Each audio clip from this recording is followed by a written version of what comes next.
اس دنیا میں یاسین شاہ کو تو سبھی لوگ جانتے ہیں، مگر بلیک کنگ کو بس خوش قسمت لوگ ہی جانتے ہیں۔ مغرورانہ انداز میں ایک ٹانگ کو دوسری ٹانگ پر چڑھاتے کرسی کی پشت سے ٹیک لگائے، ایک ہاتھ میں کافی کا مگ پکڑے وہ سامنے بیٹھی شخصیت سے مخاطب تھا۔ صحیح کہا شاہ صاحب آپ نے، اب دیکھیں آپ کا چہرہ دیکھنا آج ہی نصیب ہوا ہمیں، اور آپ خود چل کر ہمارے در پر آئے ہیں۔ طنزیہ لہجے میں شخص نے جواب دیا تھا۔ ادھیڑ عمر کا وہ شخص یاسین کو گھورنے والے انداز میں دیکھ رہا تھا۔ آپ نے اتنے پیار سے بلایا، مجھے تشریف تو لانی ہی تھی۔ تم نے اپنی موت کو خود دعوت دی ہے۔ مصنوعی مسکراہٹ چہرے پر سجاتے اس نے کافی کا گھونٹ بھرا تھا۔ خوش قسمت ہیں ہم کہ آپ نے ہماری دہلیز پر قدم رکھے۔ کمینی مسکراہٹ سجائے وہ نارمل انداز میں بولا تھا۔ میں انسان کی خوش قسمتی کو بدقسمتی میں بدلنے میں وقت نہیں لگاتا۔ ہاتھ میں پکڑا مگ میز پر رکھتے یاسین نے پھر سے مصنوعی مسکراہٹ چہرے پر سجاتے پھیکے لہجے میں کہا تھا۔ مقابل شخص نے ناسمجھی سے اس کی طرف دیکھا تھا۔ میں یقین سے کہتا ہوں تمہیں اس گھڑی پر افسوس ضرور ہوگا جب تم نے مجھے یہاں آنے پر دعوت دی، یا پھر افسوس کرنے سے پہلے ہی تم دنیا سے رخصت ہو جاؤ گے۔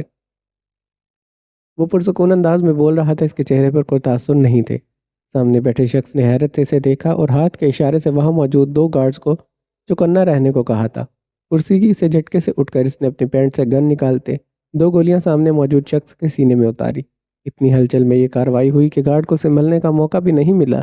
وقت ضائع کیے بغیر اس نے گارڈز کو بھی منظر عام سے غائب کر دیا۔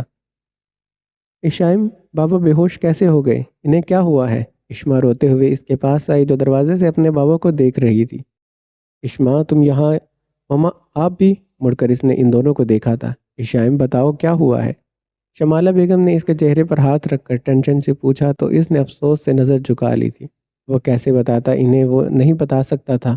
اس کی بہن پر اتنا ظلم ہو گیا تھا، یہ سوچتے اس نے اپنی آنکھیں زور سے میچی تھی۔ ماما کچھ نہیں ہوا، بس ٹینشن کی وجہ سے بابا بے ہوش ہو گئے تھے۔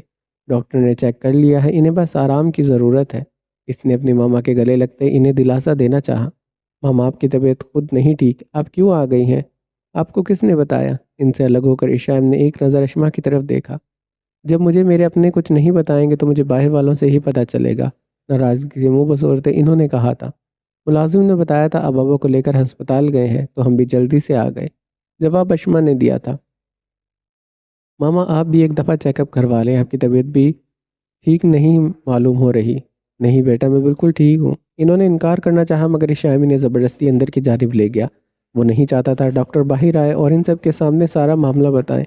وہ کمرے میں گئے تو نرس نے انہیں بیڈ پر لٹا کر اشائم اور اشما کو باہر انتظار کرنے کو کہا، تو وہ دونوں باہر آ گئے۔ اشما کی آنکھوں میں آنسو ابھی بھی موجود تھے۔ اشائم نے اس کی طرف دیکھا تو اس نے اسی وقت رخ موڑ لیا۔ اب وہ کیوں ناراض ہو رہی تھی؟ اشما تم مجھ سے ناراض ہو؟ اس کی پشت کو دیکھتے وہ بولا تھا۔ وہ اس سے ناراض نہیں ہوتی تھی، وہ بس اسے ایسا محسوس کروا رہی تھی۔ وہ بھلا اس سے ناراض کیسے ہو سکتی تھی؟ بغیر کوئی جواب دیے اس کی آنکھیں اور تیزی سے بہنے لگی۔ اشما میں کچھ پوچھ رہا ہوں، میری طرف دیکھو۔ اس کے شانوں پر ہاتھ رکھ کر اس نے اس کا رخ اپنی جانب کیا تھا۔ آپ نے اپنا پرومس پورا نہیں کیا۔ نظر زمین پر جمائے وہ معصومیت سے بولی تو اشائم نے اس کے گال پر بہتے آنسو صاف کیے تھے۔ اشما میں کوشش کر رہا ہوں، وہ بہت جلد ہمارے ساتھ ہوگی۔ اس کے لہجے میں ایک امید تھی، مان تھا۔ اس نے اپنی آنکھوں سے پلکوں کی بہجاڑ اٹھا کر اس کی طرف دیکھا تھا۔ اشما تمہاری رنگ کہاں ہے؟ اس کے ہاتھ کو پکڑتے وہ پریشانی سے بولا تھا۔ میں نے اتار دی تھی۔ اس کے ہاتھ کو دباتی وہ دھیمی آواز میں بولی۔ کیوں؟ اس کی بات سن کر صحیح معنوں میں وہ پریشان ہوا تھا۔ کیونکہ میں چاہتی ہوں آپ مجھے وہ رنگ سب کے سامنے پہنائے۔ جب تک حالات ٹھیک نہیں ہو جاتے وہ رنگ سنبھال کر رکھوں گی۔ اس کے بعد آپ ماما بابا کی رضامندی سے مجھے رنگ پہنا دینا۔ وہ اس کی آنکھوں میں دیکھ کر پیار سے بول رہی تھی اور اشام کا دل چاہ رہا تھا وہ اس کی آنکھوں میں بس اسی طرح دیکھے جائے۔ ہاں ٹھیک ہے، جیسا تم چاہو ویسا ہی ہوگا۔ نرمی سے اس کی بات کا جواب دیتے اس نے اس کی پیشانی پر بوسہ دیا تو اس کے گلابی گال اور گلابی ہو گئے تھے۔ اسے بہت اچھا لگتا تھا جب اشائمی سے عزت دیتا تھا، اس سے پیار سے بات کرتا تھا۔ یاسین اکرام صاحب کی کال آئی تھی، انہوں نے ایک اور مشن دیا ہے مجھے۔ اس کے گھر داخل ہوتے اس نے ساری گفتگو اس کے گوشت گزار کی تھی۔ دیٹس گریٹ، بس اسی طرح سارے مشن کامیاب کرنے ہیں تمہیں۔ بائیں آنکھ دباتے وہ شوخ انداز میں کہتے وہاں سے رفو چکر ہو گیا تھا۔ فی الحال اس کا موڈ کافی خوشگوار لگ رہا تھا۔ اکرم صاحب کے پاس مشن آتے تھے اور وہ زیادہ تر علی سے ہی کرواتے تھے۔ اسٹور روم کے دروازے کے پاس آ کر اس نے دھڑلے سے دروازہ کھولا۔ اس کے پرسکون تاثرات پل بھر میں حیرانگی میں بدلے تھے۔ پوری آنکھیں کھولے وہ فرش پر پڑی بے ہوش زونیشا کو دیکھ رہا تھا۔ یہ لڑکی میرا موڈ خوشگوار رہنے ہی نہیں دیتی۔ بڑبڑاتے وہ 2 قدم آگے ہوا نیچے جھک کر اس کے نازک وجود کو اپنی باہوں میں بھر کر تیز تیز قدم اٹھاتا وہ اپنے کمرے میں پہنچا تھا۔ بیڈ کے قریب کھڑے ہو کر اس نے گرنے والے انداز میں اسے بیڈ پر لٹایا۔ بیڈ دھڑم سے گرنے سے اس کے وجود میں تھوڑی سی حرکت پیدا ہوئی تھی، مگر آنکھیں ابھی بھی بند تھیں۔ یوں محسوس ہو رہا تھا جیسے وہ کسی گہری نیند میں سوئی ہو۔ اس کے خوبصورت چہرے سے نظر ہٹاتے اس نے واش روم کا رخ کیا۔ 2 منٹ میں وہ واش روم سے باہر نکلا، ہاتھ میں پانی سے بھری بالٹی پکڑے وہ بیڈ کے قریب آیا۔ چہرے پر شیطانی رمق امڑ رہی تھی۔ ہاتھوں میں پکڑی پانی کی بھری بالٹی تھوڑا اوپر لے جا کر اس نے زنیشا پر انڈیل دی۔ پانی پڑتے ہی وہ جھٹکے سے اٹھ بیٹھی۔ وہ پوری طرح سے بھیگ چکی تھی، پانی کے قطرے اس کے چہرے سے ٹپک رہے تھے۔ حیرانگی سے وہ اب اسے گھورنے لگی۔ ایک پل کو تو اسے سمجھ نہیں آئی اس کے ساتھ ہوا کیا ہے، یہ کیا طریقہ ہے۔ نظر اس پر جمائے وہ غصیلے لہجے میں پوچھ رہی تھی، تم بے ہوش تھی، میں نے سوچا ہوش دلا دوں۔ وہ معصومیت سے پرسکون انداز میں بولا جیسے وہ کچھ جانتا ہی نہ ہو۔ یہی ایک طریقہ رہ گیا تھا ہوش دلانے کا، خود پر ضبط کرتے وہ بول رہی تھی۔ ہاتھوں کی مدد سے چہرے پر چپکی لٹوں کو کان کے پیچھے کیا تھا۔ تھوڑا سا پانی سے تم ہوش میں نہیں آتی، مجبوراً مجھے بالٹی بھر کر پانی لانا پڑا۔ پچھلے واقعے کو سوچتے اس نے اپنے کسرتی بازوں کو سینے پر باندھتے ہوئے تمسخرانہ انداز میں کہا تو وہ بس اسے غصے سے گھورتی رہ گئی۔ بغیر دوپٹے کے وہ اس کے سامنے بیٹھی تھی۔ بھیگنے کی وجہ سے اس کے کپڑے جسم کے ساتھ چپک چکے تھے۔ دبلی پتلی جسامت واضح صاف دکھائی دے رہی تھی۔ اس نے اس کے وجود سے نظر ہٹاتے بیڈ کے سائڈ سے دوپٹہ اٹھا کر اس کی طرف اچھالا، جو سیدھا جا کر اس کے سر پر گرا تھا۔ دوپٹہ لو فوراً۔ شرمندگی کے مارے اس نے جلدی سے دوپٹہ اپنے اوپر اوڑھ لیا۔ نظریں جھکائے اب وہ بالکل خاموش تھی۔ اس نے پلکوں کے پیچھے چھپی سنہری آنکھوں سے اسے دیکھا تھا۔ یہی کسی وقت زنیشا نے اس کی آنکھوں میں دیکھا۔ اتنی پیاری آنکھیں کسی کو بھی اپنے سحر میں قید کر سکتی تھی، مگر افسوس سامنے بھی زنیشا تھی جس نے کبھی ان سنہری آنکھوں میں جھانکا تک نہیں تھا۔ اگر جھانک لیتی تو کیا پتہ اسے اس کے سوالات کے جواب مل جاتے جسے جاننے کے لیے وہ ہر پل بے چین رہتی تھی۔ اس نے دیکھا تھا وہ ترچھا کھڑا بیڈ سے اٹھ کر اس کے سامنے آ کھڑی ہوئی۔ آپ نے مجھے اکیلے اسٹور میں بند کر دیا، آپ کو ذرا ترس نہیں آیا مجھ پر؟ آنکھوں میں شکوہ لیے پل بھر میں کے تاثرات بیچارگی میں بدلے تھے۔ تم اکیلی کہاں تھی؟ ہیرو چپکلیاں بھی تو تھی تمہارے ساتھ۔ اس نے اس کی آنکھوں میں دیکھا جہاں ہلکی سی نمی تھی۔ وہ تھوڑا اور اس کے قریب ہوئی۔ آپ کو بتا ہے میں بہت ڈر گئی تھی، مجھے چپکلیوں سے بہت ڈر لگتا ہے۔ اس نے معصومیت سے بولتی وہ آنسو بہاتی جھٹکے سے اس کے گلے لگی تھی۔ اس کی تو حیرت سے آنکھیں ہی کھل گئی تھی۔ وہ ناسمجھی سے اسے دیکھنے لگا۔ اس چیز کا فائدہ اٹھاتے اس نے اس کی ویسٹ میں موجود گن جلدی سے اپنے ہاتھ میں لی اور پھرتی کی رفتار سے وہ اس سے دور ہوئی تھی۔ گن کا رخ اس کی طرف کرتی وہ اب طیش میں آ چکی تھی۔ میرے پاس مت آئیے گا نہیں تو میں گولی چلا دوں گی۔ یاسین نے 2 قدم اس کی جانب بڑھائے تو اس نے جلدی سے گن کے ٹریگر پر ہاتھ رکھا۔ وہ کہاں سے لاتی اتنی ہمت، وہ اس پر گولی نہیں چلا سکتی تھی۔ وہ چلاتی بھی کیسے؟ اس کے ہاتھ اس کا جسم کپ کپا رہا تھا۔ وہ کانپ رہی تھی مگر غصہ اسے یہ کرنے پر مجبور کر رہا تھا۔ مجھے میرے گھر چھوڑ کر آئے، اگر آپ نے ایسا نہیں کیا تو میں گولی چلا دوں گی۔ وہ گن سے اسے ڈرا رہی تھی۔ گن تو اس کے لیے ایک کھیل کی طرح تھی۔ وہ اس کی دھمکیوں سے نہیں ڈرا تھا بلکہ اس نے تو اپنے سینے پر بازو باندھ لیے تھے۔ وہ پرسکون مسکراہٹ سے اس کی طرف دیکھ رہا تھا۔ چلاؤ گولی۔ لہجے میں کوئی ڈر نہیں تھا، چہرے پر کوئی تاثر نہیں تھا۔ وہ اسے گن چلانے کو بول رہا تھا۔ کیسے ڈر نہیں لگتا تھا موت سے؟ میں مذاق نہیں کر رہی، سچی میں گولی چلا دوں گی۔ اس کے پرسکون تاثرات دیکھ کر وہ اسے اپنی باتوں سے یقین دلوانے لگی۔ روکا کس نے ہے تمہیں؟ چلاؤ گولی۔ وہ اطمینان سے بولا تو زنیشا نے بغیر کچھ سوچے اپنی انگلی کو ٹریگر کے نزدیک کیا۔ جیسے ہی انگلی کا دباؤ ٹریگر پر مزید پیچھے کی سمت ہوا ویسے ہی گولی چل گئی۔ گولی چلاتے ہی اس نے دونوں آنکھیں زور سے مچ لی۔ وہ ٹریگر میں موجود اس کی انگلی کو ہی دیکھ رہا تھا۔ گولی تو اس نے چلا دی تھی مگر اس کا اوپر کا سانس اوپر اور نیچے کا نیچے ہی رہ گیا تھا۔ یہ اس سے کیا ہو گیا تھا؟ غصے میں وہ ایک قتل کر بیٹھی تھی۔ اسے اپنا جسم سن ہوتا محسوس ہوا۔ اس نے جب آنکھیں کھول کر اس کی جانب دیکھا تو مشکل سے اس کا سانس بحال ہوا۔ اس نے دیکھا گولی سے چھو کر گزری تھی۔ گولی اسے نہیں لگی تھی مگر چھو کر گزرتی گولی اس کا بازو زخمی کر گئی تھی۔ اس کا خون بہہ رہا تھا مگر اس کے چہرے پر درد نہیں تھا۔ درد کو وہ اپنی عادت بنا چکا تھا۔ وہ اتنا کمزور تو نہیں تھا جو ایک گولی سے ڈر جاتا۔ وہ دوڑتی ہوئی اس کے پاس آئی۔ وہ گھبرائی ہوئی تھی، اس پر سختہ طاری ہو گیا تھا۔ آپ ٹھیک ہیں؟ آواز کانپ رہی تھی۔ اس نے اس کے بازو کی طرف دیکھا جہاں تیزی سے خون بہہ رہا تھا۔ یک دم اس کے دل میں درد اٹھا۔ خون اس کا بہہ رہا تھا مگر برا حال اس کا ہو رہا تھا۔ اس نے بغیر کوئی جواب دیے کرب سے اپنی آنکھیں بند کر لی تھی۔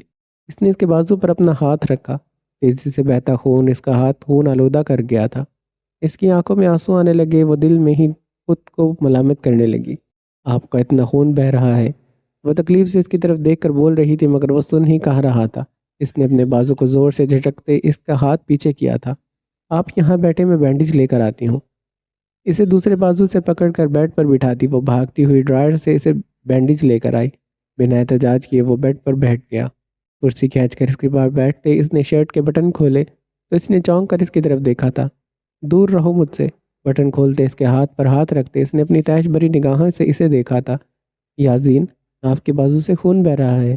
اس کی آنکھوں میں دیکھتی وہ تکلیف سے بولی تھی۔ تو اس کا لہجہ سرد تھا۔ وہ اس کے چہرے کی طرف دیکھ رہا تھا جہاں ڈر تھا، افسوس تھا، بیچارگی تھی اور ملامت تھی۔ آنسو سے آنکھوں سے آنسو ٹپک رہے تھے، ہونٹوں پر سفیدی ظاہر ہو رہی تھی۔ وہ جانتا تھا وہ کافی گھبرائی ہوئی ہے۔ آپ پلیز مجھے بینڈیج کرنے دیں۔ اس کی سرد آنکھوں میں دیکھتی وہ اسی کی فکر کر رہی تھی۔ تم گھر جانا چاہتی ہو نا؟ اس کی بات کو نظر انداز کرتے اس نے سوال کیا۔ اس کے ہاتھ ابھی بھی اس کے ہاتھوں پر تھے۔ جی۔ 2 منٹ سوچنے کے بعد آخر وہ پیٹ میں دبائی بات زبان پر لے آئی تھی۔ آنسو پر قابو پاتے وہ بھی اس کے جواب کی منتظر تھی۔ صبح 9 بجے تیار رہنا، تمہیں لے کر جاؤں گا، مگر واپس تمہیں میرے ساتھ ہی آنا ہوگا۔ اسی گہری سوچ میں ڈوبے وہ زنیشا سے مخاطب تھا۔ کیا سچ میں؟ اسے تو اپنے کانوں پر یقین نہیں ہو رہا تھا۔ وہ نہیں جانتی تھی، مگر اس نے حامی بھری ہے تو اس کے پیچھے ضرور اس کی کوئی پلاننگ ہوگی۔ پلاننگ ہی تو تھی اس کی۔ وہ جانتا تھا اب وقت آ چکا ہے سچائی سے پردہ اٹھانے کا۔ اس سے پہلے وہ اس کے آفس تک پہنچتے وہ خود ہی ان تک جانا چاہتا تھا۔ اگر یقین نہیں ہے تو انکار کر دیتا ہوں، وہ اپنی دھن میں بول رہا تھا۔ جب وہ جلدی سے بولی، کہیں وہ انکار ہی نہ کر دے۔ نہیں، مجھے یقین ہے۔ آپ پلیز بینڈیج کروا لیں، اتنا خون بہہ رہا ہے۔ اس کے بازو کی طرف دیکھتے اپنے آنسوؤں کو اندر ہی اندر گلا گھونٹتے وہ بے بسی کی انتہا پر تھی۔ اس کے اترتے ہوئے چہرے کی طرف دیکھ کر اس نے اپنا بازو اس کی طرف کیا تھا۔ اس نے جلدی سے اس کی شرٹ کے بٹن کھولے، آرام سے اس کی شرٹ اتارتی وہ اس کے بازو سے بہتے خون کو روکنے لگی، مگر خون تھا کہ رکنے کا نام ہی نہیں لے رہا تھا۔ اس نے بڑی احتیاطی اور نرمی سے اس کے بازو پر پٹی کی اور اس دوران وہ اس کے زخم کو چھوتی تھی۔ یاسین کی بجائے سسکی اس کے منہ سے نکلتی تھی، جیسے درد اسے ہو رہا ہو۔ وہ اس کی پٹی کرنے میں مصروف تھی اور وہ بنا نظریں جھپکائے اسے دیکھ رہا تھا۔ نرم ہاتھوں سے اس نے اس کے بازو کی پٹی کی۔ اب تو اسے بس صبح کا انتظار تھا۔ پتہ نہیں اسے خوشی سے آج رات نیند بھی آنی تھی یا نہیں۔ صبح ہو چکی تھی، اب وحید صاحب کی طبیعت کچھ بہتر ہو گئی تھی۔ بابا، ہم پولیس کو ساتھ لے کر جائیں گے۔ شام اپنی بات پر ڈٹا تھا اور وحید صاحب انکار کر کے تھک گئے تھے۔ وہ کیسے اسے سمجھاتے وہ پولیس کو ساتھ نہیں لے جا سکتے۔ شمالہ بیگم اور رشمہ خاموش بیٹھی ان کی بحث کو سن رہی تھی۔ شام نے انہیں بتا دیا تھا زنیشا کی کڈنیپ ہوا ہے اور اس لڑکے کا بھی پتہ چل چکا ہے، لیکن اس نے نہ ویڈیو کے بارے میں بتایا اور نہ ہی اس کا نام بتایا۔ شام بالکل ٹھیک بول رہا ہے، آپ پولیس کو ساتھ لے کر جائیں۔ اب کوئی بھی رسک نہیں لینا چاہیے۔ اب کی بار شمالہ بیگم نے اپنی رائے پیش کی اور رشمہ نے ان کی بات پر حامی بھری تھی۔ وحید صاحب کے چہرے پر خوف کے سائے تھے، جس کی خبر ابھی تک کسی کو نہیں ہوئی تھی۔ اچھا ٹھیک ہے، ہم وہاں جائیں گے۔ اگر ہمیں کچھ گڑبڑ محسوس ہوئی تو پولیس کو کال کر لیں گے۔ وحید صاحب نے ہار مانتے ہوئے اپنا حکم سب کو سنایا تھا۔ آج وہ خوشی خوشی اٹھی تھی۔ بیڈ پر اس نے ایک سوٹ پڑا دیکھا۔ وہ سمجھ چکی تھی یاسین نے رکھا ہوگا۔ سوٹ کو پکڑتے وہ جلدی سے ریڈی ہونے لگ پڑی۔ ریڈ شرٹ اور وائٹ کیپری پہنے وہ بہت خوبصورت لگ رہی تھی۔ دوپٹے کو گلے کے ساتھ چپکایا تھا، بالوں کی پونی کی ہوئی تھی، مگر اس کے نشانات اس کے چہرے پر نمایاں ہو رہے تھے۔ وہ بہت ہمت والی لڑکی تھی۔ اتنا برا وقت اس نے اکیلے گزارا اور اسے کسی سے کوئی گلہ نہیں تھا۔ وہ جانتی تھی اس کا باپ کبھی غلط نہیں ہو سکتا۔ وہ بھی بہت پلاننگ کر کے اس کے ساتھ جا رہی تھی۔ پتہ نہیں اس کی پلاننگ کامیاب ہونی بھی تھی یا نہیں۔ فل تیار ہو کر وہ بیڈ پر بیٹھی اور اس کا انتظار کرنے لگی، جو 10 منٹ سے شاور لے رہا تھا۔ باؤت گاؤن پہنے وہ واش روم سے باہر نکلا، پیشانی پر بکھرے بالوں کو ہاتھ کی مدد سے اوپر کیا اور ڈریسنگ کے سامنے جا کھڑا ہوا۔ سنہری آنکھوں میں آج عجیب ہی چمک تھی۔ آئینے میں موجود اس کے حسین سراپے پر ایک بھرپور نظر ڈالے۔ وہ نظریں جھکائے اپنی انگلیوں کو مسل رہا تھا۔ وہ بہت حسین تھی۔ اس کے دل سے آواز آئی۔ اس نے نظر اٹھا کر آئینے میں موجود اس کی آنکھوں میں دیکھا تو اس نے جلدی سے اپنی آنکھوں کا مرکز بدلا تھا، جیسے کوئی اس کی چوری پکڑ لے۔ جا کر ناشتہ کرو، میں آتا ہوں۔ بغیر اسے دیکھے وہ اپنے بال سیٹ کر رہا تھا۔ وہ اس بات میں سر ہلاتی اٹھ کر باہر چلی گئی۔ اس نے بات گاؤن کھولا اور بیڈ پر پڑی شلوار قمیض پہنی۔ ڈریسنگ کے سامنے کھڑا وہ اب اپنا کالر درست کر رہا تھا۔ برانڈڈ واچ اٹھا کر دائیں ہاتھ پر پہنی، پھر پرفیوم کا بیجا دریز استعمال کیا۔ کالے سوٹ میں وہ ہمیشہ بہت پرکشش لگتا تھا۔ ناشتہ کرنے کے بعد اس نے زنیشا کو اپنے پیچھے آنے کو کہا۔ وہ اس کے پیچھے چلنے لگی۔ چلتا ہوا وہ ایک کمرے کے پاس آ کر رکا۔ وہ تجسس کے مارے ارد گرد نظریں گھما رہی تھی۔ آخر باہر جانے کا راستہ کہاں ہے؟ اس نے دروازے کے ہینڈل پر ہاتھ رکھا، گھمایا تو دروازہ کھل گیا۔ کیا یہ کمرہ سب کمروں سے مختلف تھا؟ اندر آتے اس نے اس دروازے کے ساتھ لگے سوئچ بورڈ سے ایک سرخ رنگ کا بٹن نیچے کیا۔ پریس کرتے ہی فرش پر خود بخود سیڑھیاں بنتے چلی گئی۔ حیرت سے اس کا منہ ہی کھل گیا تھا۔ پھٹی پھٹی آنکھوں سے وہ کبھی یاسین کو تو کبھی سیڑھیوں کو دیکھ رہی تھی۔ بغیر اس کی طرف دیکھے وہ سیڑھیاں اترنے لگا۔ وہ بھی ہکا بکا اس کے پیچھے پیچھے چلنے لگی۔ سیڑھیاں اترتے ان دونوں نے راہداری کی دہلیز پر قدم رکھے تھے۔ اس نے تو کبھی سوچا بھی نہیں تھا کہ باہر نکلنے کا راستہ اتنا خفیہ ہوگا۔ اس لمبی راہداری کو گھورتی وہ اب کچھ نہ کچھ بولنے کے بارے میں سوچ رہی تھی۔ بھلا وہ بات یہ بنا کیسے رہ سکتی تھی؟ کیا آفت آ گئی تھی آپ کو جو جنگل میں رہنا پڑ رہا ہے؟ عادت سے مجبور وہ اس کے پیچھے چلتی تھی کہ انداز میں بولی۔ نظریں ابھی بھی نہ ختم ہونے والی راہداری پر تھی۔ جنگل میں نہیں، باقاعدہ گھر میں رہ رہا ہوں۔ اس کے سوال کو درست کرتے ناک سے مکھی اڑانے والے انداز میں وہ بولا تھا۔ وہ 2 قدم آگے چل رہا تھا اور وہ 2 قدم پیچھے چل رہی تھی۔ جنگل میں رہو یا گھر میں، یہ ایسی جگہوں پر تو جانور رہتے ہیں۔ دھیمی آواز میں بڑبڑائی تھی، لیکن اس کی آواز یاسین کو بمشکل ہی صحیح سے سنائی دی تھی۔ محترمہ، میرے خیال سے آپ بھی وہیں پر ہوتی ہیں۔ لٹ کر اس کی طرف دیکھ کر جواب دیتے وہ اپنی پہلی والی پوزیشن میں چلنے لگا تھا۔ میں زبردستی وہاں پر لائی گئی ہوں۔ اس کی بات پر اس کے ساتھ چلتے قدم اس کے رکے تھے۔ اس نے مڑ کر اسے بازو سے پکڑ کر دیوار کے ساتھ لگایا۔ اس زبردستی کو جتنی جلدی قبول کرنا ہے اتنا ہی بہتر ہے تمہارے لیے۔ جانتی ہو تمہیں جنگل میں چھپا کر کیوں رکھا؟ اس کے چہرے کے قریب اپنا چہرہ کرتے ہوئے اس کی آنکھوں میں دیکھ کر بولا۔ اس کی آنکھوں میں دیکھتی اس نے نفی میں گردن ہلائی۔ تاکہ تمہارا باپ بھی ویسے ہی تڑپے جیسے ایک وقت میں تڑپا تھا۔ تمہیں ہر جگہ پاگلوں کی طرح ڈھونڈے، اور ایک بات یاد رکھنا، واپسی پر کوئی ڈرامہ یا ہوشیاری نہ دکھانا، نہیں تو تمہارا انجام اچھا نہیں ہوگا۔ اس کے بازو پر اس کی گرپ ڈھیلی ہوئی تھی۔ وہ تھوڑا سا درد ہوا۔ اس کی دھمکی پر اس کا کوئی اثر نہیں ہوا تھا۔ وہ چپ چاپ اس کے پیچھے چلنے لگی۔ راہداری کے اختتام پر اس نے مڑ کر زنیشا کی طرف دیکھا۔ اس کا دوپٹہ جو ایک پٹے کی صورت اس کے گلے میں جھول رہا تھا۔ یاسین نے نہایت ہی احتیاط سے اس کا دوپٹہ اپنے ہاتھوں میں لیا اور اچھے سے اس کے سر پر اوڑھا دیا۔ وہ اتنے پیار سے اسے دوپٹہ دے رہا تھا، زنیشا کے دل کو کچھ ہوا تھا۔ وہ جانتا تھا اسے خود اچھی طرح سے دوپٹہ لینا آتا ہی نہیں۔ اس نے زنیشا کی کلائی کو اپنے ہاتھوں میں پکڑا اور راہداری سے باہر کی جانب قدم بڑھائے، جھاڑیوں کو پیچھے کرتے وہ دونوں باہر نکلے۔ وہاں پر کوئی خفیہ راستہ نہیں تھا۔ یہ ایک لمبا راستہ تھا جس کے اختتام پر اسے بڑے بڑے درختوں نے چھپایا ہوا تھا۔ اس کے آگے آئے درخت سے کوئی پہچان نہیں سکتا تھا کہ وہاں کوئی خفیہ راستہ بھی ہو سکتا ہے۔ وہاں سے باہر نکل کر سامنے ہی یاسین کا ڈرائیور گاڑی کی چابی ہاتھوں میں پکڑے اسی کا انتظار کر رہا تھا۔ اس کے ہاتھ سے چابی لیتے وہ فرنٹ ڈور کھول کر بیٹھ گیا۔ سنیشا بھی چلتی ساتھ دوسری سمت آ کر بیٹھ گئی۔ اس نے فل سپیڈ پر گاڑی سٹارٹ کر دی۔ گاڑی میں بیٹھی وہ یہی سوچ رہی تھی، ایک دفعہ گھر پہنچ جائے پھر اس کے بابا کسی صورت یاسین کو اس کے ساتھ لے کر جانے نہیں دیں گے۔ مگر وہ اپنے خیالوں والی لڑکی یہ کہاں جانتی تھی کہ قسمت نے اسے یاسین سے ہمیشہ کے لیے جوڑ دیا ہے۔ اسے اب اس کے ہاتھ کی لکیروں کی طرح ہمیشہ اس کے ساتھ رہنا تھا۔ چھوٹی بی بی جی آپ؟ چوکیدار نے گاڑی کے فرنٹ پر بیٹھی زنیشا کو حیرت اور خوشی سے دیکھتے گیٹ کھولا تھا، مگر یاسین نے گاڑی گیٹ سے باہر ہی کھڑی کی تھی۔ گھر کو دیکھتے اس کے پرانے زخم پھر سے تازہ ہوئے تھے۔ اس کے انداز بدلے تھے۔ وہ گاڑی سے باہر نکلا اور اس کی طرف کا دروازہ کھول کر اس کی کلائی کو مضبوطی سے تھامتے وہ اسے گھسیٹتے اندر لے کر جانے لگا۔ لو ہو گیا یاسین کا جلاد موڈ آن۔ لمبے لمبے ڈاک بھرتا وہ زنیشا کو لیے انٹرن سے ہال میں داخل ہوا۔ گھر کے تمام مکین صفے پر برجمال تھے۔ یہ افراتفری پر سب لوگ گھبرا کر کھڑے ہوئے تھے۔ یہ کیا وہ یاسین کے آفس جانے والے تھے؟ وہ خود ہی ان کے پاس آ کھڑا ہوا تھا۔ اس نے زنیشا کو پوری قوت سے آگے کو جانب دھکا دیا۔ اس اچانک کارکردگی پر وہ اپنا توازن برقرار نہیں رکھ سکی اور سیدھا جا کر وحید صاحب کے قدموں میں جا گری۔ اس کا ماتھا فرش سے ٹکرایا تھا۔ زنیشا تم ٹھیک ہو؟ چوٹ تو نہیں لگی؟ وحید صاحب نے زنیشا کو شانوں سے پکڑ کر اٹھایا۔ باقی سب بھی پریشانی سے اس کے پاس آئے تھے۔ وہ چوٹ کا پوچھ رہے تھے۔ اس کا تو پورے کا پورا چہرہ زخمی تھا، جگہ جگہ نشان تھے۔ اس کے لیے تو یہ ایک معمولی سی چوٹ بن چکی تھی۔ وحید صاحب نے جھٹ سے اسے اپنے گلے سے لگایا۔ وہ اپنے بابا کے گلے لگتے پھوٹ پھوٹ کر رونے لگی۔ وہ بھی اپنی بیٹی کے گلے لگے آنسو بہا رہے تھے۔ وہ ایک سائڈ پر کھڑا ان کا یہ ایموشنل ڈرامہ دیکھ رہا تھا۔ وہ اپنے بابا سے الگ ہوئی تو شمائلہ نے اسے اپنے سینے سے لگایا اور پھوٹ پھوٹ کر رونے لگی۔ زنیشا، یہ تمہارے چہرے پر نشانات کیوں ہیں؟ کیا ہوا تمہیں؟ اس سے الگ ہو کر شمائلہ بیگم نے اس کا چہرہ اپنے ہاتھوں میں لیتے پوچھا تھا۔ ان کا اس طرح پوچھنے پر وحید صاحب اور شام کے چہرے پر شرمندگی کے سائے لہرائے تھے۔ ماما، کچھ نہیں ہوا۔ دوبارہ سے اس کے گلے لگتی وہ فقط اتنا ہی بولی تھی، مگر اس کے الفاظ سے انہیں تسلی نہیں ملی تھی۔ وہ اتنا تو سمجھ چکی تھی کوئی نہ کوئی مسئلہ ضرور ہے۔ کون ہو تم؟ کیا دشمنی ہے تمہاری ہمارے ساتھ؟ شام اس کا کالر پکڑ کر غصے سے چلایا تھا۔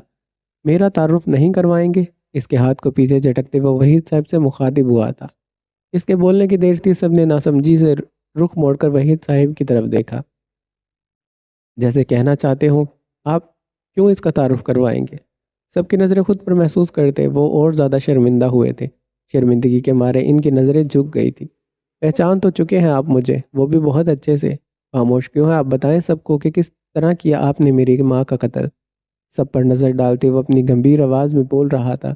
اس کا اس طرح کہنا شمائلہ بیگم کو بھی بہت کچھ سمجھا گیا تھا۔ کل وقت سبھی حیرانگی کی کیفیت میں تھے سوائے وحید صاحب کے، جن کے چہرے پر خوف تھا، ڈر تھا، شرمندگی تھی۔ وہ جواب میں کچھ نہیں بولے تھے۔ بولتے بھی کیا، بتانے لائق ہوتا تو بولتے نا۔ اب ایک مجرم اپنا گناہ خود تھوڑی نہ قبول کرے گا۔ وہ ان پر طنز کر رہا تھا، مگر کیوں؟ یہی بات سب کو حیرت میں مبتلا کر رہی تھی۔ یہ تم کیا بول رہے ہو؟ میرے بابا مجرم نہیں ہے۔ اس نے انگلی اٹھا کر اسے وارن کرنا چاہا۔ اس وقت وہ خود کو ایک بے بس انسان محسوس کر رہے تھے، جو نہ اپنا جرم بیان کر سکتا تھا اور نہ حقیقت سے منہ موڑ سکتا تھا۔ سالے صاحب، تمہارے بابا ہی نہیں تمہاری ماں بھی اس جرم میں شامل ہے۔ ایک عورت ہو کر انہوں نے ایک دوسری عورت کا احساس نہیں کیا، اس کی مدد نہیں کی، اس کے لیے آواز نہیں اٹھائی۔ کچھ تو تھا اس کی آواز میں جو زنیشا نے نظر اٹھا کر اس کی جانب دیکھا تھا۔ آج اس کی آواز میں دکھ تھا، وہ بھی اپنی ماں کے لیے۔ اس کی بات شمائلہ بیگم کو کسی جھٹکے کی طرح لگی۔ ان کے تو وہمہ گمان میں بھی نہیں تھا کہ ایک وقت آئے گا کہ ماضی سے پردہ اٹھ کر رہے گا، اور ان کے چہرے پر ایک رنگ آ رہا تھا اور ایک جا رہا تھا۔ انہیں سمجھ نہیں آ رہی تھی بدلتے وقت کی۔ وہ سمجھ رہی تھی انہوں نے اپنا پورا راستہ صاف کر دیا ہے، تو پھر یاسین شاہ ان کی زندگی میں دوبارہ سے کیسے آ گیا؟ رنگ تو وحید صاحب کے بھی چہرے کے اڑے ہوئے تھے۔ اشام چلتا وہ اپنے بابا کے پاس آیا۔ بابا، یہ شخص کیا بول رہا ہے؟ پہلا سوال اشام نے کیا تھا۔ بابا، یہ آپ کو مجرم کیوں بول رہا ہے؟ اب کی بار اشما بولی تھی۔ بابا، آپ انہیں بتائیں، آپ نے کچھ نہیں کیا۔ آخری بات زنیشا کی طرف سے آئی تھی۔ وہ تینوں باری باری بول رہے تھے، مگر جس نے جواب دینا تھا ان کے منہ پر جیسے قلف لگ چکے تھے۔ وہ بالکل خاموش کھڑے تھے، ان کے چہرے پر تکلیف کے اثرات تھے، وہ بھی اپنی بیٹی کے لیے۔ انہیں اس وقت سب سے زیادہ اپنی بیٹی کی پرواہ تھی، جو اپنے باپ کا کیا بھگت رہی تھی۔ بابا، آپ بول کیوں نہیں رہے؟ آپ بتائیں سچ کیا ہے؟ وہ اپنے بابا کے بارے میں ایک لفظ بھی نہیں سن سکتی تھی، وہ کیسے اتنے الزامات برداشت کر لیتی۔ سب ان کے جواب کے منتظر تھے، مگر وہ تھے کہ کچھ بول ہی نہیں رہے تھے۔ بابا پلیز کچھ تو بولیں۔ اب وہ ہچکیوں میں روتی اس کے گلے لگ چکی تھی۔ اس کے بابا تو اس کی ہر بات کا جواب دیتے تھے، پھر آج کیا تھا جو وہ بیان نہیں کر رہے تھے؟ یاسین سچ بول رہا ہے۔ انہیں اپنی آواز کسی کھائی سے آتی محسوس ہوئی تھی۔ نظریں زمین پر گاڑتے انہوں نے سچ کو قبول کیا۔ کسی کی ہی طرف دیکھنے کی ہمت پیدا نہیں ہو رہی تھی۔ انہوں نے اپنا جرم قبول کر لیا تھا۔ یاسین کے ہونٹوں پر ایک طائرانہ مسکراہٹ تھی۔ اپنے بابا سے الگ ہوتی وہ روتی ہوئی نفی میں سر ہلانے لگی۔ اس کا دماغ اس بات سے انکار کر رہا تھا، نہیں، اس کے بابا مجرم نہیں ہو سکتے۔ وہ دوڑتی ہوئی اپنی ماں کے پاس آئی۔ ماما، یہ بابا کیا بول رہے ہیں؟ آپ بول دیں یہ سب جھوٹ ہے۔ بڑی امید سے وہ سوال کر رہی تھی، اس کی آنکھیں بے اختیار بہتی جا رہی تھی۔ بیٹا، یہی سچ ہے۔ ان کی بھی نظریں جھکی تھی، وہ نظریں ملانے کے قابل نہیں کہاں رہے تھے۔ قسمت نے انہیں اتنا مجبور کر دیا تھا کہ وہ اپنے بچوں سے نظر بھی نہیں ملا پا رہے تھے۔ کیا ثبوت ہے تمہارے پاس یہ سب بابا نے کیا ہے؟ شام سے ثبوت مانگ رہا تھا، جبکہ کہنے کو وہ خود ایک ثبوت تھا۔ ثبوت میں ویڈیو کی صورت تمہارے باپ کو بھیج چکا ہوں، جس کو یقین نہیں آئے وہ ویڈیو دیکھ سکتا ہے۔ یاسین نے انہیں ویڈیو سینڈ کی تھی۔ انہوں نے شام کو بتایا کیوں نہیں تھا؟ کیا وہ یاسین کو پہلے سے ہی جانتے تھے؟ اس وقت بہت سے سوالات اس کے ذہن میں گھوم رہے تھے۔ وحید صاحب تو بڑی مشکل سے خود پر کنٹرول کر رہے تھے۔ ان کا بس نہیں چلتا وہ اس انسان کو منظر سے غائب کر دیتے جس نے ان کی بیٹی کا یہ حال کر دیا تھا، مگر بے بسی انسان کو کسی کام کا نہیں چھوڑتی۔ ساری حقیقت جاننے کے لیے ہمیں ماضی کا سفر طے کرنا ہوگا۔ ماضی؟ بیٹا، تم مجھ سے وعدہ کرو، تم عائشہ کو اپناؤ گے، اسے اپنا نام دو گے۔ اسپتال کے آخری کمرے میں لیٹے وہ اپنی آخری سانسیں گن رہے تھے۔ اپنے بیٹے کا ہاتھ پکڑے وہ ایک ایک کو فریاد کر رہے تھے۔ اپنے بیٹے کا ہاتھ پکڑے وہ ایک فریاد کر رہے تھے۔ بابا آپ ایسا کیوں بول رہے ہیں؟ آپ کو کچھ نہیں ہوگا، میں آپ کو کچھ نہیں ہونے دوں گا۔ ان کا چہرہ آنسوؤں سے تر تھا۔ تسلی بخش جواب پر وہ اپنے بابا سے مخاطب تھا۔ وحید بیٹا، تم مجھ سے وعدہ کرو، تم عائشہ سے نکاح کرو گے، اس کی اور اس کے بچوں کی حفاظت کرو گے۔ ان کی سانسیں اکھڑ رہی تھی، وہ اپنے بیٹے سے ایک ایسا وعدہ لے رہے تھے جو اسے منظور نہیں تھا۔ وہ جواب میں کچھ نہیں بولا۔ اس وقت اسے اپنی بابا کی بات کسی صدمے سے کم نہیں لگ رہی تھی۔ صوفے پر بیٹھی عائشہ خاموش آنسو بہا رہی تھی۔ وہ کس کس کے لیے آنسو بہاتی؟ سارے دکھ تو انہیں ایک ساتھ مل گئے تھے۔ بیٹا میرے پاس وقت بہت تھوڑا ہے، پتہ نہیں اگلی سانس آئے بھی یا نہیں۔ اس آخری لمحے میں تو میری آخری خواہش پوری کر دو۔ انہیں بولنے میں دشواری ہو رہی تھی۔ جی بابا بولے، میں آپ کی ہر خواہش پوری کروں گا۔ اس نے اپنے بابا کا ہاتھ مضبوطی سے پکڑا تھا، جیسے کھونے کا ڈر ہو۔ مگر موت تو برحق ہے، پتہ نہیں کون سی سانسیں ہماری آخری ہوں۔ تم ابھی مولوی کو بلا لاؤ، میں چاہتا ہوں مرنے سے پہلے اپنے فرض سے سبکدوش ہو جاؤں۔ منہ سے آکسیجن ماسک اتارتے انہوں نے تکلیف سے اپنی بات کو مکمل کیا تھا۔ بابا جیسے آپ چاہیں گے ویسا ہی ہوگا، آپ پلیز مرنے کی باتیں نہیں کریں۔ کچھ سوچتے ہوئے انہوں نے حامی بھری اپنے بابا کو التجاؤں کو مانتے وہ باہر کی جانب چلے گئے تھے۔ تقریباً 10 منٹ کے بعد مولوی صاحب آئی سی یو میں داخل ہوئے، عائشہ یاسین کے ساتھ۔ صوفے پر بیٹھی نہ جانے کب سے آنسو بہا رہی تھی۔ وحید صاحب مولوی کے انتظار میں کمرے میں ٹہل رہے تھے۔ کیا عجیب گھڑی تھی، صبح کو اس کے شوہر کی موت ہوئی اور اب شام ڈھلے اس کا نکاح اس کے دیور سے ہو رہا تھا۔ اس وقت عائشہ پر کیا گزر رہی تھی وہ اس سے بہتر کوئی نہیں جانتا تھا۔ وہ اپنے سسر کو کیسے انکار کر سکتی تھی؟ انہیں کیسے بول دیتی کہ اسے یہ نکاح نہیں کرنا؟ وہ کبھی بھی ان کا یہ کہا نہیں ٹال سکتی تھی۔ مولوی صاحب کے آتے نکاح شروع کیا گیا۔ بیڈ پر وہ مدہوش پڑے گہری گہری سانسیں لے رہے تھے۔ دلاور شاہ، یاسین کا باپ اور عائشہ کا شوہر اپنے بابا مظفر کے ساتھ صبح کی میٹنگ پر روانہ ہوئے تھے، مگر راستے میں ان کی گاڑی کا بہت بری طرح سے ایکسیڈنٹ ہو گیا تھا، جس میں دلاور شاہ اپنی جان سے ہاتھ دھو بیٹھے۔ دلاور شاہ کی سانسیں چل رہی تھی۔ راہ چلتے لوگ انہیں ہسپتال لے کر گئے۔ جیسے ہی یہ خبر وحید اور عائشہ تک پہنچی، ان پر تو جیسے قیامت ٹوٹ پڑی تھی۔ ان کا نکاح ہو چکا تھا، مولوی صاحب نکاح پڑھا کر جا چکے تھے۔ عائشہ نے بغیر سوچے سمجھے وحید کو اپنی زندگی میں شامل تو کر لیا تھا، مگر انہیں یہ نکاح بہت بھاری پڑنے والا تھا۔ وہ دونوں اٹھ کر مظفر کے پاس آئے، جو انہیں مسکرا کر دیکھ رہے تھے، مگر ان کی حالت پہلے سے زیادہ بدتر ہو چکی تھی۔ شکریہ میرے بچوں۔ ان کا سانس بھاری ہو رہا تھا، بولنے میں دقت ہو رہی تھی، وہ لمبے لمبے سانس لے رہے تھے۔ آپ دونوں کا میری وینٹیلیٹر پر ظاہری لکیریں سیدھی ہو گئی۔ وہ بولتے بولتے رک گئے تھے، اپنی باتوں کو ادھوری چھوڑ گئے تھے۔ وہ اس دنیا سے رخصت ہو گئے تھے۔ زندگی کا بھی کیا عجیب چیز ہے، چند سانسوں کی محتاج۔ مظفر صاحب کے 2 بچے تھے، بڑا بیٹا دلاور شاہ اور چھوٹا بیٹا وحید شاہ۔ ان کی ماں مریم کب کی وفات پا چکی تھی۔ دونوں بیٹے اپنے باپ کے بزنس کو سنبھال رہے تھے۔ دلاور شاہ نے اپنی پسند کی شادی کی تھی۔ شادی کے بعد اللہ نے انہیں اولاد سے نوازا تھا، یاسین شاہ، جو کہ بہت پیارا بچہ تھا۔ تیکھی نکوش اور گہری آنکھیں اس نے اپنی ماں سے چرائی تھی۔ یاسین 9 سال کا تھا جب دلاور شاہ کا انتقال ہوا تھا۔ مظفر شاہ نے وحید کا نکاح عائشہ سے کروا تو دیا تھا، مگر وہ تو کسی اور ہی میں دلچسپی رکھتے تھے، مگر پیار نے اور دولت کے لالچ نے انہیں بدید کر دیا تھا۔ ساری دولت اب وہ خود ہتھیانا چاہتے تھے۔ ہفتہ ہو گیا تھا ان کے نکاح کو۔ وحید شاہ نہ ہی گھر ٹھہرتے تھے اور نہ ہی رات کو عائشہ ہر وقت کاموں میں مصروف رہتی تھی۔ یاسین کو انہوں نے بورڈنگ سکول بھیج دیا تھا۔ اس وقت اس کی عمر 9 سال کے قریب تھی۔ عائشہ ایک کپ چائے بنا دو، میرے سر میں بہت درد ہے۔ وحید گھر آتے اسے حکم دے کر اپنے کمرے میں چلے گئے۔ تقریباً 10 منٹ کے بعد وہ ہاتھوں میں چائے کا کپ پکڑے کمرے میں داخل ہوئی۔ تم میرا یقین کرو، ہمارے درمیان کچھ نہیں ہے۔ تم خود سوچو، دن رات میں گھر سے باہر رہتا ہوں تو کیسے ممکن ہے؟ آدھی بات اس کے منہ میں رہ گئی جب اس کے سامنے آتی عائشہ کو دیکھا۔ میں بعد میں بات کرتا ہوں، فوراً سے اس نے کال بند کر دی۔ چائے ان کے ہاتھوں میں دیتی وہ ساتھ ہی کرسی پر بیٹھ گئی تھی۔ مجھے آپ سے ایک بات کرنی ہے، کچھ سوچتے ہوئے عائشہ نے بات کا آغاز کیا تھا۔ ہاں بتاؤ، چائے کا گھونٹ بھرتے وہ مصروف انداز میں بولے۔ میں جانتی ہوں آپ پر کام کا بہت برڈن ہو گیا ہے، مگر آپ رات کے وقت گھر آ جایا کریں۔ میری ڈیلیوری ڈیٹ قریب آ چکی ہے، کسی بھی وقت ہسپتال جانا پڑ سکتا ہے۔ وہ پریشانی سے بول رہی تھی۔ اس میں پریشان ہونے والی کیا بات ہے؟ موبائل تو ہے نا تمہارے پاس، تو جب طبیعت بگڑے تو تم مجھے کال کر دینا۔ اس نے جھٹ سے اس مسئلے کا حل نکالتے ہوئے کہا تھا۔ عائشہ کو اس قدر غیر ذمہ داری کی امید تو نہیں تھی، مگر خاموشی سے اسباس میں سر ہلاتی وہ وہاں سے اٹھ کر چلی گئی تھی۔ ذہن نصیب ہمارا استقبال نہیں کریں گی؟ گھر میں داخل ہوتے وہ اپنی سریلی آواز میں بولے تھے، استقبال کیسا؟ میں ناراض ہوں آپ سے۔ شمائلہ خان روٹے پن سے بولی تھی، بھائی کیوں ناراض ہیں آپ؟ ان کے گلے لگتے ان کی ناراضگی دور کرنی چاہیے۔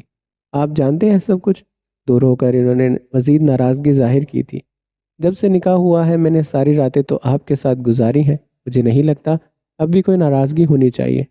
پیار آپ مجھ سے کرتے ہیں تو نکاح عائشہ سے کر لیا۔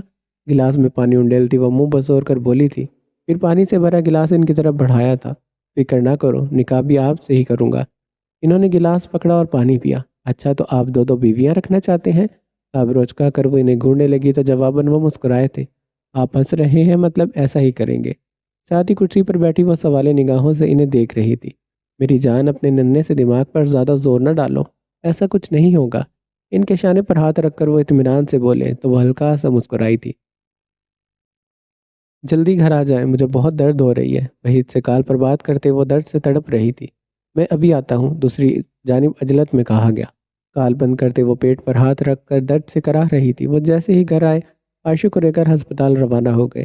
ہسپتال پہنچتے ہی عائشہ کو ایمرجنسی وارڈ میں داخل کیا گیا۔ ڈاکٹر کمرے میں جا چکے تھے، اب وہ باہر کرسی پر بیٹھے انتظار کرنے لگے۔ تقریباً 30 منٹ کے بعد ڈاکٹر باہر آئے۔ مبارک ہو، بیٹی ہوئی ہے۔ وحید صاحب کو انہوں نے خوشخبری سنائی تھی۔ اب یہ تو وہی جانتے تھے کہ ان کے لیے خوشخبری ہے بھی یا نہیں۔ وہ کمرے میں داخل ہوئے، عائشہ بے جان سی بیڈ پر لیٹی ہوئی تھی۔ نرس نے آگے بڑھ کر وحید صاحب کو پیاری سی بچی پکڑائی۔ انہوں نے بچی کو اپنی آغوش میں لیا۔ پیشنٹ کی طبیعت ٹھیک نہیں ہے، انہیں 2 دن کے لیے ہسپتال رکھنا ہوگا، نرس کہتے ہوئے باہر چلی گئی۔ وحید نے عائشہ کی طرف نظر موڑی جو اپنی بیٹی کو دیکھ رہی تھی۔ منہ پر آکسیجن ماسک لگائے وہ یکدم کافی بیمار دکھنے لگی تھی۔ میں چاہتا ہوں اس کا نام میں رکھوں۔ انہیں وہ بچی بہت ہی پیاری لگی تھی، بہت زیادہ معصوم۔ وہ بچی کو دیکھ کر بول رہے تھے۔ نظر اٹھا کر اس کی طرف دیکھا تو عائشہ نے اس بات میں گردن ہلائی، یہ میری ایشو ہے، اس کا نام آج سے اشما ہے۔ انہیں میری ایشو کہنے پر عائشہ ہلکا سا مسکرائی تھی۔ اشما نے تھوڑی سی آنکھیں کھولی۔ اس کی آنکھیں ہو بہو اپنی ماں پر تھی، سنہری آنکھیں۔ آنکھیں کھولتے ہی وہ ہلکا سا مسکرائی۔ وحید کو اس پر ٹوٹ کر پیار آیا تھا۔ انہیں تو بچے پسند نہیں تھے، پھر اشما میں ایسی کیا بات تھی جو وہ انہیں اتنی پیاری لگی تھی؟ لیکن ایک بات سچ تھی، انہیں بیٹیاں بہت پسند تھی۔ اشما کے ساتھ کھیلتے وہ بہت خوش نظر آ رہے تھے۔ میری بات سنیں، باری باری سانسیں لیتی وہ دھیرے سے بولی تھی۔ آپ ڈرائیور سے بول دیں یاسین کو یہاں بلوا لے، وہ اپنی گڑیا کو دیکھ کر خوش ہو جائے گا۔ ٹھیک ہے، میں ڈرائیور کو بولتا ہوں۔ ان کی طرف کہتے وہ کمرے سے باہر چلے گئے تھے۔ ڈرائیور کو کال ملانے کے بعد اس نے شمائلہ کو کال ملائی اور ہسپتال آنے کو کہا۔ 15 منٹ کے بعد وہ ہسپتال میں داخل ہوئی۔ اتنی پیاری بچی ہے، اشما کو اپنی گود میں اٹھاتے وہ پیار سے دیکھ رہی تھی۔ آپ نے اتنی جلدی مجھے کیوں بلایا؟ انہوں نے وحید کو نظروں کے حصار میں لیتے کہا، تمہاری سوتن کو راستے سے ہٹانے کا سوچا ہے۔ چہرے پر گہری مسکراہٹ تھی۔ وہ کیسے؟ ان کی آواز میں تجسس تھا۔ بس تم دیکھتی جاؤ۔ انہیں کرسی پر بٹھا کر وہ خود کمرے کے اندر چلے گئے۔ بیڈ پر نڈھال لیٹی وہ شاید گہری نیند سو چکی تھی۔ کمرے میں آتے ہی انہوں نے ارد گرد کا جائزہ لیا، کہیں کوئی کیمرہ تو نہیں لگا۔ وہ چلتے ہوئے عائشہ کے قریب آئے اور ادھر ادھر دیکھے بغیر آواز پیدا کیے انہوں نے کینچی اٹھائی اور آکسیجن ماسک کا پائپ پکڑ کر کینچی سے انہوں نے 2 حصوں میں تقسیم کر دیا۔ کینچی کو میز پر رکھتے وہ ہڑبڑی میں کمرے سے باہر نکلے۔ یہ سب کرتے انہیں ذرا سا خوف نہیں آیا تھا، وہ اپنے ہاتھوں سے ایک قتل کر چکے تھے، مگر انہیں کوئی افسوس نہیں تھا۔ چلو شمائلہ، جتنا جلدی ہو سکے ہمیں یہاں سے نکلنا ہوگا۔ اس کی گود سے اشما کو پکڑتے وہ افراتفری میں بولے تھے، لیکن ہوا کیا ہے؟ آپ مجھے بتائیں۔ وہ حیرت میں مبتلا ہو رہی تھی کہ آخر اندر ایسا کیا ہوا ہے؟ چلو تو صحیح، راستے میں بتا دوں گا۔ اس کا ہاتھ پکڑتے وہ چوری چھپے وہاں سے نکل پڑے تھے۔ ابھی وہ ہسپتال سے باہر ہی نکلے تھے کہ ان کے موبائل پر ڈرائیور کی کال آئی۔ انہوں نے شمائلہ کو اندر کا سارا واقعہ بتا دیا تھا۔ کال ریسیو کر کے انہوں نے موبائل کان سے لگایا۔ یہاں پر ایک ایکسیڈنٹ ہو گیا ہے، ایک آدمی اور ایک بچے کا۔ ایک بچہ اپنی جان سے ہاتھ دھو بیٹھا ہے، شاید یہ مر چکے ہیں۔ ان کے موبائل پر سب سے پہلا نمبر آپ کا ہی تھا۔ آپ جتنا جلدی ہو سکے یہاں پر آ جائیں۔ دوسری جانب سے ایک شخص بول رہا تھا، اس نے ساری صورتحال انہیں بتائی تھی۔ ایک پل کے لیے وحید صاحب سکتے میں چلے گئے۔ یاسین مر چکا تھا مگر وہ وہاں نہیں جا سکتے تھے۔ ان کا دل ان کے دماغ کے سخت خلاف ہو چکا تھا۔ دل سے ایک آواز آ رہی تھی وہ وہاں جائیں، آخری بار ہی صحیح، مگر اسے دیکھے تو ضرور۔ مگر دماغ ایک کی بات پر اٹکا تھا، اگر تم وہاں گئے تو بری طرح سے پھنس جاؤ گے۔ کیا ہوا؟ کس کی کال تھی؟ انہیں ٹینشن میں دیکھ کر شمائلہ کو پریشانی ہونے لگی تو انہوں نے ساری بات شمائلہ کو بتائی۔ وہ تو سوچ رہے تھے کہ وہ ڈرائیور کو کال کر کے وہاں پر بلا لیں گے اور یاسین کو اپنے ساتھ لے جائیں گے، مگر یہاں تو معاملہ ہی الٹ چکا تھا۔ میری بات سنیں، اگر آپ وہاں جائیں گے تو آپ کے لیے مسئلہ بن جائے گا۔ ویسے بھی وہ تو مر چکا ہے، آپ کے لیے وہاں جانے سے وہ زندہ تھوڑی ہو جائے گا۔ بہتر اسی میں ہے کہ ہم جلدی سے یہاں سے نکل جائیں۔ یہ سب ان کا پلان تھا۔ وہ گھر سے ساری پلاننگ کر کے نکلے تھے۔ بس پھر انہوں نے اس کی بات مان لی اور بغیر یاسین کو دیکھے وہ شہر سے باہر چلے گئے۔